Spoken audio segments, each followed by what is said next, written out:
Minasyaitonirrajim. Bismillahirrahmanirrahim. Alhamdulillahirabbil alamin wassalatu wassalamu ala Rasulillah wa ala alihi wasahbihi ajma'in. Syukur kepada Allah Subhanahu wa taala pada pagi ini alhamdulillah kita dapat bersama-sama lagi dalam Quran, sesi tadabbur Al-Quran daripada setiap muka surat insya-Allah. Pada pagi ini kita telah sampai ke muka surat 541. Dan sebelum daripada itu saya nak minta maaf lah kerana yang pertamanya kita terpaksa mengadakan sesi kita pada pagi ini di studio bukannya di luar kerana hujan di sini, dan yang keduanya agak kelewatan kerana ada masalah teknikal sikit. InsyaAllah hari ini kita bersama-sama di surah Al-Hadid ayat yang ke-25 sehingga ayat yang ke-29 insyaAllah. Hari ini adalah muka surat terakhir daripada surah Al-Hadid, bahagian terakhir daripada surah Al-Hadid dan juga bahagian yang terakhir daripada juzuk yang ke-27. Selepas daripada ini kita akan masuk juzuk yang ke-28 insya-Allah. Hari ini 14 hari bulan Januari tahun 2021 insya-Allah. Kita akan baca insya-Allah daripada muka surat ini. A'udzubillahi minasyaitonirrajim. Bismillahirrahmanirrahim.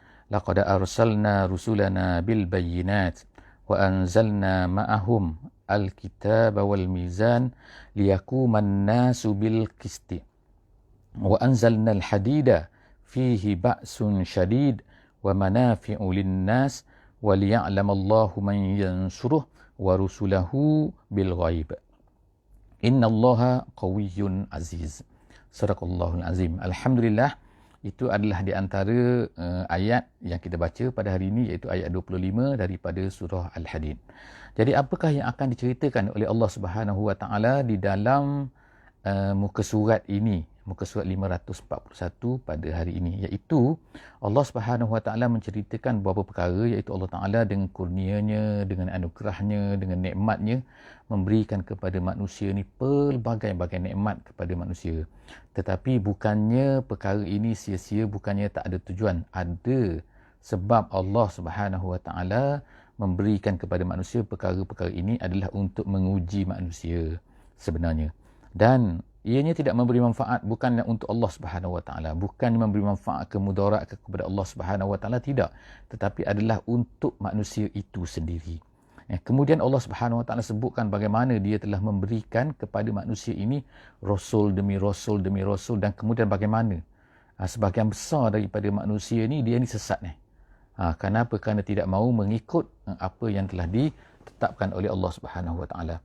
Jadi kita akan tengok pada insya-Allah, betulkan sikit kamera insya-Allah. Okey. Jadi kita akan tengoklah di dalam dalam muka surat ini pada hari ini, bagaimanakah apakah dia yang telah diberikan oleh Allah Subhanahu Wa Taala kepada manusia, nikmat-nikmatnya itu. Jadi dalam ayat ini, dalam ayat 25 ni Allah Taala sebutkan, kami telah utuskan rasul-rasul kami. Rasul-rasul kami maknanya bukan sahaja seorang rasul, tapi banyak rasul. Dikatakan oleh ulama-ulama Islam kita, dia kata ulama-ulama kita mengatakan ada lebih daripada 313 rasul, 313 rasul, dan nabi-nabi pula lebih banyak lagi daripada itu. Jadi Allah Taala kata dia telah mengutuskan rasul-rasul, kemudian tu bil bayyinat, kemudian diberikan kepada rasul-rasul ini dengan penjelasan-penjelasan. Apa dia? Iaitu mukjizat. Ulama-ulama tafsir kata mukjizat iaitu hujah-hujah yang jelas dan nyata melalui lidah rasul-rasul itu. Kemudian itu yang pertama, yang kedua, wa anzalna ma'ahum al-kitaba wal mizan. Kemudian diberikan kepada rasul-rasul itu bukan sekadar mukjizat saja, tapi diberikan pula apa? Al-kitab. Al-kitab ni dia, ulama tafsir kata jinsul kitab, ismul jins. Ilmu jins ni maksudnya lah apa-apa saja kitab lah, bukan kitab khusus. Bukannya alif lam situ al-kitab tu, alif lam itu adalah lil ahdi.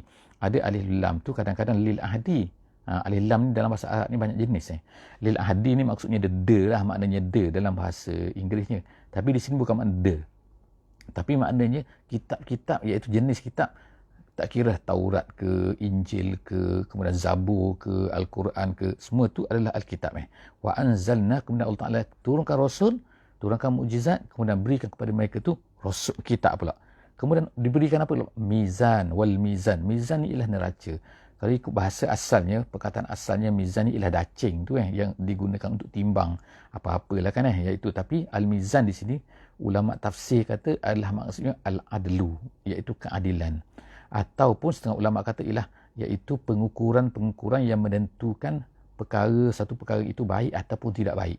Jadi maknanya Rasul-Rasul ni bukan hanya datang memberitahu saja, tapi diiringkan dengan ada kitabnya, kemudian ada penjelasan-penjelasannya, ada ukuran-ukurannya. Nabi Muhammad SAW sebagai contohnya, dia memberikan kepada kita ni, kepada manusia, kepada umatnya Al-Quran, dan daripada situlah juga dia menjelaskan ini betul, ini salah, ini betul, ini salah kan.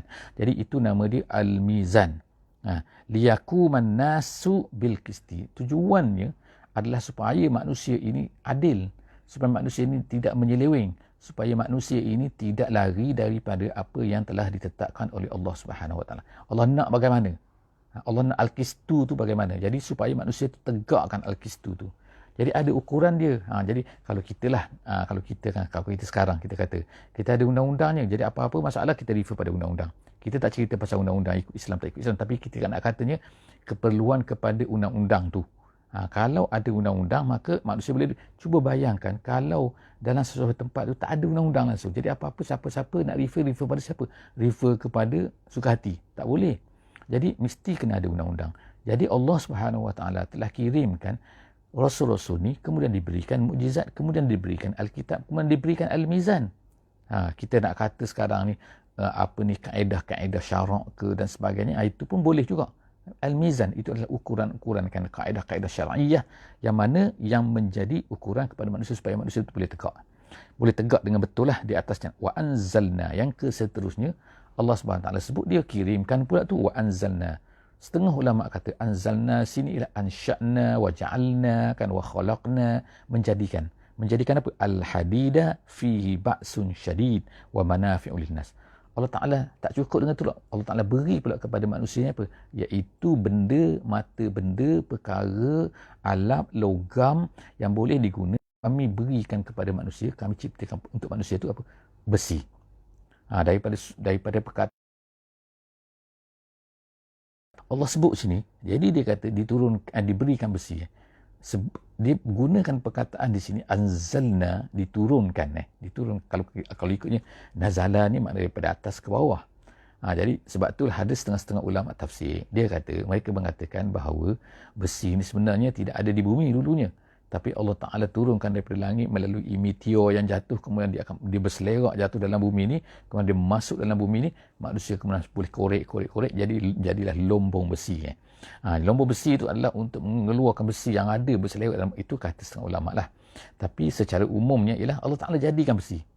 Jadi Allah Ta'ala, kata Imam Fakhrul Razi, dia kata Allah Ta'ala jadikan dua jenis logam atas dunia, iaitu satunya logam yang murah dan banyak, yang keduanya ialah logam yang sedikit dan mahal. Jadi dia buat contoh, Imam Fakhrul Razi dan tafsir dia kata seperti emas ni sedikit, jadi sebab itulah manusia ni berlomba-lomba nak emas. Kalau emas tu banyak macam besi, maknanya tak kisahlah pula kan, tak jadi emas lah pula. Tapi besi lain, besi dia banyak dan dia mempunyai kekuatannya yang tersendiri. Jadi ahli-ahli sains, fizik bahagilah kan, buatlah kan ini kandungan-kandungan macam-macam lah kan, number semua kan. Itu bukan perbincangan kita lah, tapi nak ceritanya bahawa adanya logam itu adalah merupakan hadiah Allah Subhanahu Wa Taala kepada manusia, dan manusia boleh gunakan logam-logam itu. Dan kemudian Allah Ta'ala sebut ni wa anzalnal hadida fi ba'sun syadid, dia mempunyai kekuatannya, kehebatannya, ba'sun syadid yang bersangatan. Apa maksud ba'sun syadid sini? Ba'sun syadid ni ialah makna manusia tu boleh gunakan besi tu untuk buat senjata, untuk buat kenderaan, untuk buat benda-benda berat kan. Benda-benda berat maknanya industri berat dan sebagainya. Jadi manusia boleh gunakan benda-benda itu semua. Bayangkan kalau tak ada besi. Tak ada besi ni maksudnya tembaga, tak ada aluminium, tak ada apa benda, tak ada kan. Manusia nak guna apa? Nak guna kayu. Kan betapa susahnya manusia kalau tak ada logam-logam tu kan. Jadi sejak daripada dulu lagi manusia dah gunakan tu kan. Mata lembingnya, pisaunya dan sebagainya guna hadid. Jadi Allah Ta'ala kata wa anzalnal hadid. Allah Ta'ala yang berikan hadid tu kepada manusia dengan kekuatannya, dengan kehebatannya, ba'sun syadid. Kemudian dia memberi manfaat kepada manusia. Wa manafi'u linnas. Kemudian tu apa? Kenapa Allah Ta'ala buat semua benda ni? Bagi Rasul, hantar rasul, hantar kitab, hantar mukjizat, hantar besi, semua tu hantar mizan. Waliya'lamallahu man yansuruh. Allah Ta'ala sebenarnya nak tengok kan siapa yang nak menolong yansuruhu. Yansuruhu maknanya menolong Allah kat sini, hu ni. Tapi maksudnya bukanlah Allah tu perlukan kepada pertolongan. Tak, tapi maksudnya menolong agama Allah Subhanahu wa ta'ala. Jadi Allah Ta'ala beri kepada kita semua ni nikmat-nikmat ni, tujuan dia apa? Untuk manusia ini menolong agama Allah Subhanahu wa ta'ala. Ada besi, gunakan besi untuk tolong agama Allah. Ada kayu, ada logam apa pun kan, jumpalah apa-apa lagi kan. Logam-logam nadir ke, logam-logam yang pelik ke, yang tak dijumpai. Pelik, yang pelik lah kan sekarang kan, seperti nak buat bateri dan sebagainya. Ada logam-logam dia tu yang tertentu Allah Ta'ala sebenarnya nak tengok man yang suruh. Siapa yang nak tolong agama Allah? Itu tujuan akhirnya kan. Bukannya tujuannya hanyalah untuk berseronok, untuk bersuka. Kita dapat telefon. Telefon tu dalam tu ada bateri. Ada menggunakan logam-logam nadir. Bagi kan. Logam yang pelik tu kan. Yang susah nak dapat di bumi ni kan. Hanya tempat-tempat tertentu saja. Jadi Allah Ta'ala buat benda tu semua dulu untuk apa? Untuk manusia. Nak tengok manusia tu. Man yang suruh. Siapa yang nak tolong agama Allah? Wa rusulahu, dan nak tolong Rasul. Tolong Rasul maknanya tolong ajaran yang dibawa oleh Rasul lah. Kalau kita pada hari ini. Bil ghaib. Allah Ta'ala sebut ini bil ghaib. Jadi bil ghaib itu maksudnya adalah dengan keadaan kita tak nampak Allah. Dalam keadaan kita tak nampak Rasul. Kita tak jumpa Rasul. Maknanya kita bukan macam sahabat. Tak nampak Rasul. Bil ghaib. Maknanya dalam keadaan kita tak nampak dia. Dan juga tak nampak lah of course pahalanya, dosanya. Tapi kita beriman. Tapi kita menolong juga Rasul. Itu Allah Ta'ala kata satu benda kelebihan yang Allah Ta'ala nak uji kita. Jadi innallaha qawiyyun aziz. Allah itu maha qawi dan juga maha aziz. Nak katanya Allah Ta'ala tak perlu pun pertolongan kita. Allah Ta'ala tu dah kuat dah. Allah Ta'ala tu maha perkasa. Jadi kita lah bila kita buat tu sebenarnya lah untuk memenuhi ujian daripada Allah Subhanahu wa Ta'ala.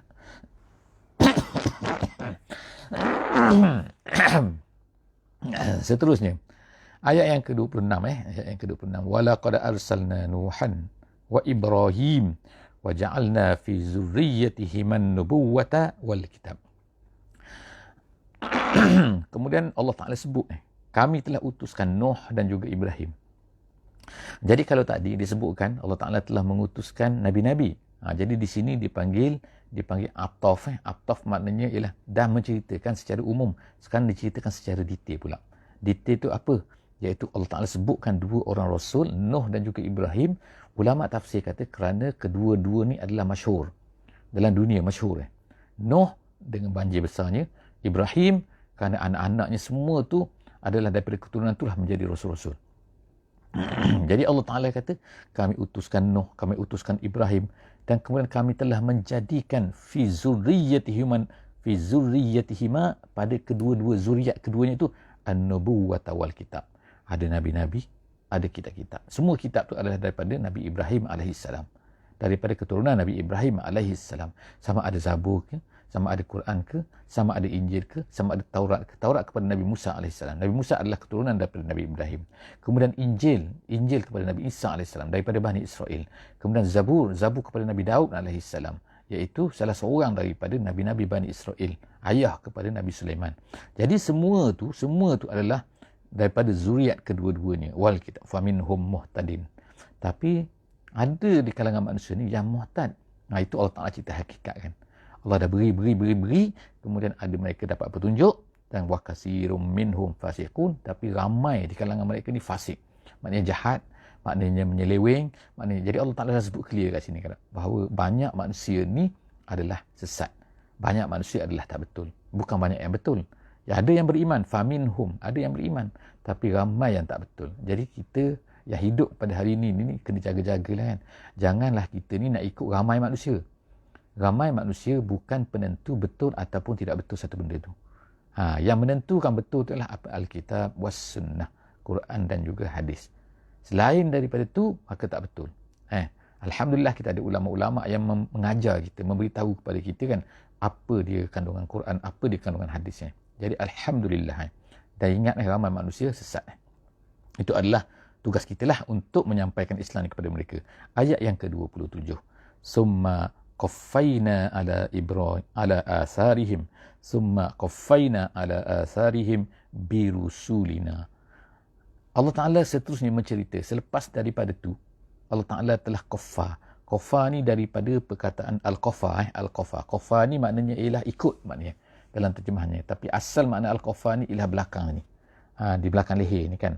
Jadi sebab apa di belakang leher ni dikata qaffa, jadi qaffaina makna orang tu bila ikut dia duduk belakang ni. Dia ikut. Makna dia ikut belakang leher orang lah. Gitu kan.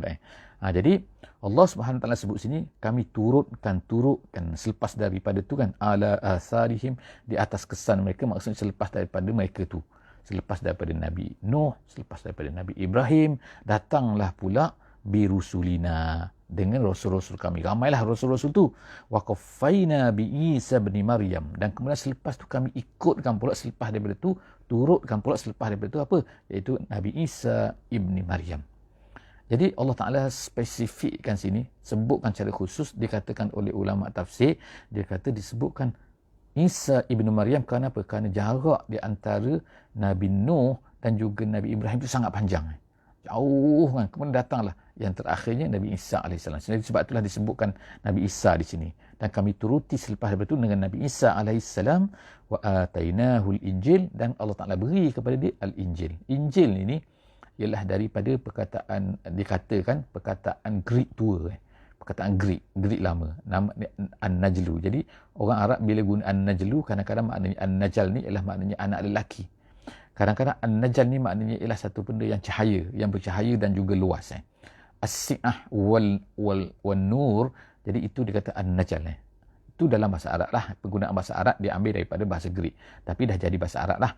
Jadi selepas daripada itu dinamakan Injil ini kerana apa? Kerana dia memberi cahaya kepada dunia lah, kepada pengikut-pengikut Nabi Isa AS. Jadi Allah Ta'ala kata kemudian diberikan Injil kepada Nabi Isa AS. Wa ja'alna fi qulubil ladzina ittaba'uhu ra'fatan wa rahmah. Dan kemudian Allah Ta'ala kata kami jadikan pada hati-hati orang-orang yang mengikut Nabi Isa ni, mereka ni ada perasaan apa? Yang pertamanya ra'fah, yang keduanya rahmah. Jadi apa beza di antara ra'fah dengan rahmah? Rahmah ni lebih luas lagi. Ra'fah ni lebih khusus, iaitu untuk menunjukkan apabila seseorang itu dapat bersabar, dapat berlembut dengan orang-orang yang bersikap kasar terhadap dia. Orang bersikap jahat terhadap dia, dia boleh berlembut. Itu nama dia. Jadi dia berlembut juga, itu nama dia ra'fah. Kalau rahmah ni maknanya orang tu bersifat secara umumnya lemah lembut dan baik, secara umumnya dipanggil rahmah. Jadi apa yang ada pada ajaran, apa yang ada pada pengikut-pengikut Nabi Isa ni dulu ni, kita dulu ni, bukan sekarang ni. Pengikut-pengikut Nabi Isa ni dia diajar begitu. Dia ajar dengan lemah lembut, dia ajar dengan kasih sayang, dia ajar dengan tu dan sebagainya kan. Jadi maknanya lahirlah sebab apa? Sebab sikap, cara dan tu kan adalah sebenarnya mengikut sebahagian ulama mengatakan adalah kerana untuk melawan balik apa yang ada pada orang-orang Yahudi. Sebab dia adalah keturunan daripada Bani Israel. Jadi ajaran agama Bani Israel pada masa itu adalah Yahudi. Jadi Yahudi dia ni adalah bersifat kasar, bersifat keras, bersifat ini, itu semua kan sifat-sifat Yahudi. Jadi Allah Subhanahu Wa Taala datangkan dengan Nabi Isa AS, sifat dia adalah lemah lembut, ra'fah. Jadi dia lahirlah umat Nabi Isa ni, pengikut Nabi Isa ni, orang-orang yang bersifat lemah lembut dan begitu. Dan kemudian satu lagi Allah Taala sebut sini warahbaniyah. Rahbaniyah ni daripada perkataan rahib lah. Rahib ni ialah sikap mana seorang tu yang berusaha untuk taat kepada Allah Subhanahu Wa Taala. Itu rahib nama dia. Rahib kemudian dia jadi rahbaniyah. Macam mana dia boleh bertukar? Kalau ikutnya rahibiyah, kalau ikutnya dalam bahasa Arab. Sebab dia nisbah kan. Sepatutnya rahibiyah, iaitu orang yang bersifat rahib. Tapi ini dia kata la qiyasalahu. Ni makna la qiyas. La qiyasalahu ni maknanya tidak boleh dikias ni. Ini cara dia memang dah guna perkataan macam tu digunakan oleh orang Arab, iaitu rahbaniyah, iaitu orang yang bersifat rahib. Jadi sifat rahib ni adalah satu benda yang telah Allah Ta'ala sebut situ. Ibtada'uha, yang telah mereka ciptakan untuk mereka sendiri. Jadi benda ni bukanlah Allah datang perintah daripada Allah, kamu ni kena rahib, kena rahbaniyah, bukan. Tapi mereka ni kerana sifat mereka tu yang lemah lembut tu menyebabkan mereka ni ingin untuk mendekatkan diri kepada Allah dengan bersifat rahbaniyah. Jadi rahbaniyah ni kita tengoklah dalam ajaran Kristian tu dulu maka adalah sifat-sifat mereka tu yang lari, yang tinggal di padang-padang pasir, berada jauh daripada orang ramai. Kenapa? Nak beribadah. Cara tu. Jadi dalam Islam itu dibuat oleh Nabi kita sallallahu alaihi wasallam semasa belum mendapat wahyu. Jadi Nabi sallallahu alaihi wasallam pergi ke Gua Hira, kita kata bertapa, duduk di situ kan, itu mencari ketenangan dan sebagainya, mendekatkan diri pada Tuhan, dan kemudian selepas daripada itu dapat wahyu. Bila dapat wahyu, Nabi kita tak pergi lagi dah.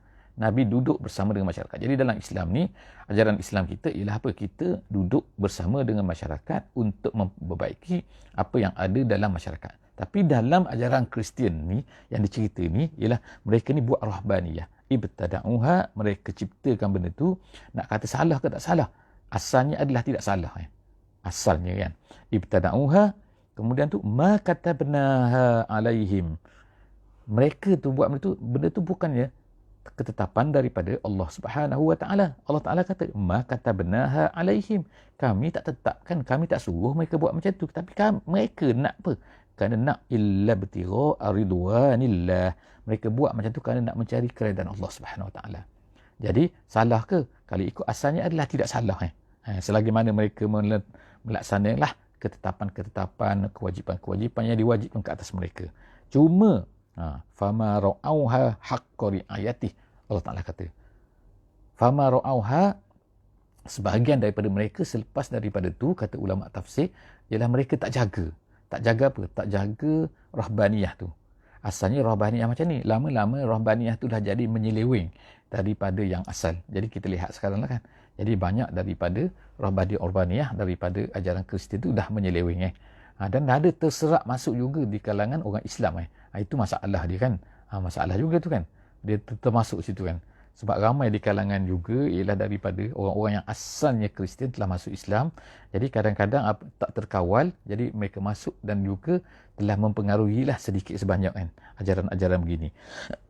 Jadi Allah Ta'ala sebut mereka ini tidak dapat menjaganya. Ma ra'auha haqqa ri'ayatih fa'atainal lazina amanu minhum ajrahum. Kemudian Allah Ta'ala sebut, kalaulah mereka yang betul-betul tu, mereka yang betul-betul mencari kerana Allah Subhanahu Wa Taala dan tidak menyeleweng itu, Allah Ta'ala kata, kami berikan kepada orang yang beriman di kalangan mereka itu pahala mereka. Wa katsirum minhum fasiqun. Tetapi banyak di kalangan mereka itu adalah kafir, adalah fasik, adalah jahat, adalah tak betul, menyeleweng dan sebagainya. Jadi Allah Ta'ala ulang sekali lagi, kita tengok ayat 27 kan, wa katsirum minhum, maknanya ada yang beriman. Kalau dapat beriman betul-betul, ikut betul-betul apa yang diajar oleh Nabi Isa AS, mereka akan dapat pahalanya. Tapi kalau mereka menyeleweng, Allah Ta'ala akan kenakan seksa dan juga balasan kepada mereka. Dua ayat yang terakhir, ayat 28 dan juga ayat 29, insya-Allah. Allah Subhanahu Wa Taala sekarang ni menyeru kepada wahai orang-orang yang beriman. Wahai orang-orang yang beriman. Jadi, apakah maksud orang yang beriman di sini? Ada setengah pendapat ulama tafsir kata, orang yang beriman di sini maksudnya orang yang beriman daripada kalangan Bani Israel. Orang yang beriman daripada asalnya mereka ini adalah beragama Kristian ataupun Yahudi. Jadi Allah Ta'ala kata, wahai orang-orang yang beriman, ittaqullah. Tapi ada ulama kata, orang beriman di sini adalah umum. Kan? Termasuk semualah orang yang beriman. Kan? Wahai orang-orang yang beriman, Allah Ta'ala kata, bertakwalah kamu kepada Allah dan berimanlah. Wa aminu bi rasuli. Wa aminu, berimanlah kamu dengan Rasulnya. Rasulnya Muhammad sallallahu alaihi wasallam lah. Jadi apabila mereka ni beriman, inilah yang menjadi titik lah. Mungkin sebab ulama ada berbeza pendapat di sini. Allah Ta'ala kata apa? Yu'tikum kiflaini min rahmatih. Allah Ta'ala akan bagi kiflain. Kiflain ini artinya ialah, kalau ikutnya kiflain kan, maknanya maksudnya kiflain ni ialah, kalau ikut itulah, kalau dacin pun dia pakai kiflan juga, kiflan kan. Kalau sebelah je dia akan jatuh kan, macam tu kan tak? Jadi kiflan ni dua tu makna nak ceritanya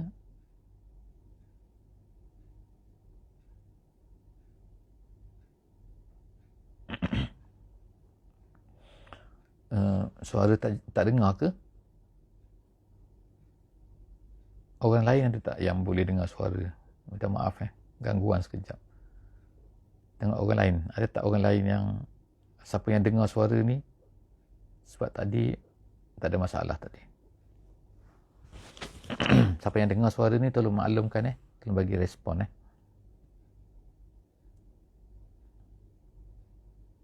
okey, insyaAllah dengar, tak ada masalah cuma ada mungkin ada tempat-tempat yang tak dapat dengar kan, mungkin ada masalah dengan line ataupun dengan komputer dan sebagainya.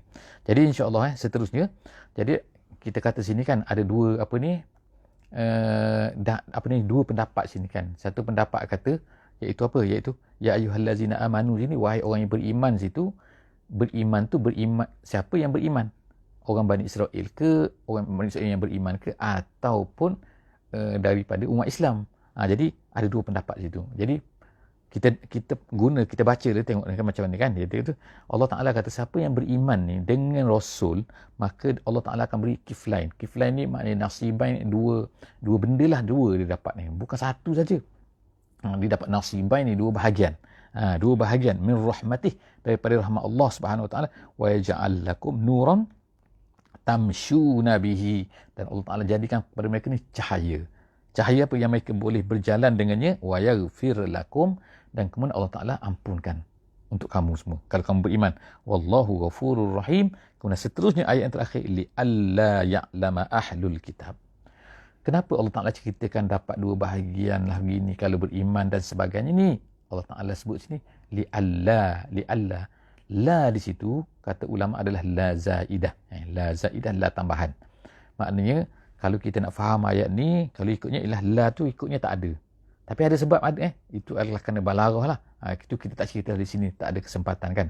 Tapi la di situ asalnya kalau ikut nak bagi segi maknanya ialah tidak ada. Jadi bukan li alla, li an ya'lamu. Gitu. Li an ya'lamu. Li an ya'lamu supaya orang-orang ahli kitab itu tahu alla yakdiruna ala syai'in min fadlillah. Iaitu apa? Allah Ta'ala sebut sini.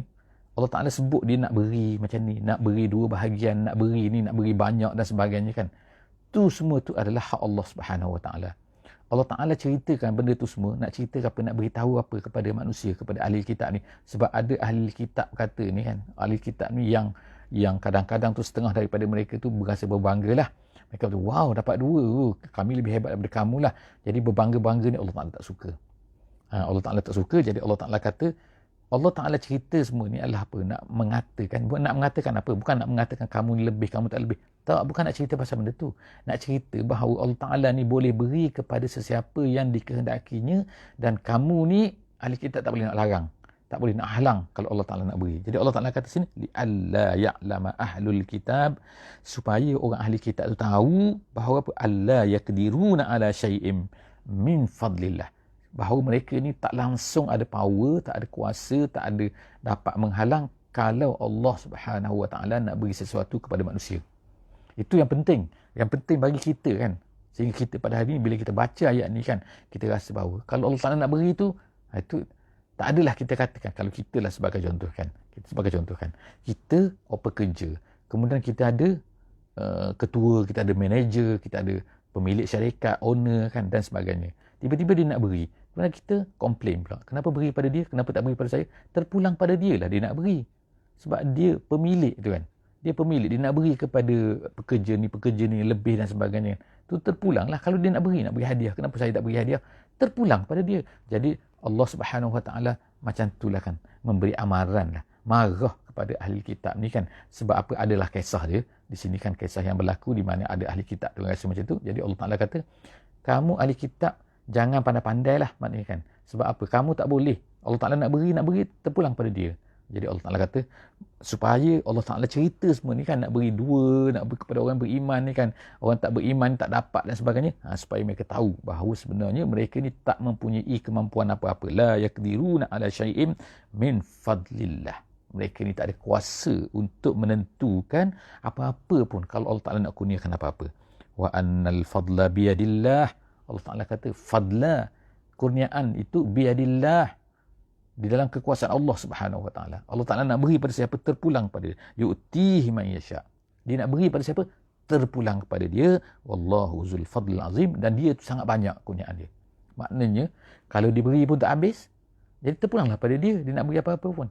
Yang kita ni sibuk ni kenapa? Gitu kan. Jadi insya-Allah kita tamat pada hari ini surah Alhamdulillah, soal hadid. Jadi moga-moga kita diberi kekuatan lah oleh Allah Subhanahu Wa Taala untuk terus selepas daripada ni untuk mengikuti siri-siri tadabbur kita. InsyaAllah kita masuk pula yang seterusnya nanti masuk surah Mujadalah insyaAllah di esok hari, kalau tidak ada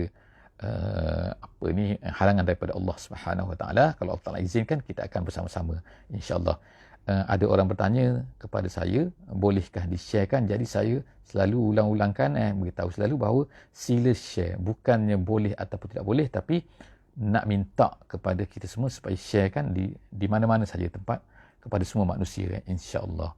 Wallahu a'lam bissawab. Bismillahirrahmanirrahim. Wal 'asri innal insana lafi khusr illa allazina amanu wa 'amilus solihat wa tawasaw bil haqqi wa tawasaw bis sabr. Wassalamualaikum warahmatullahi wabarakatuh.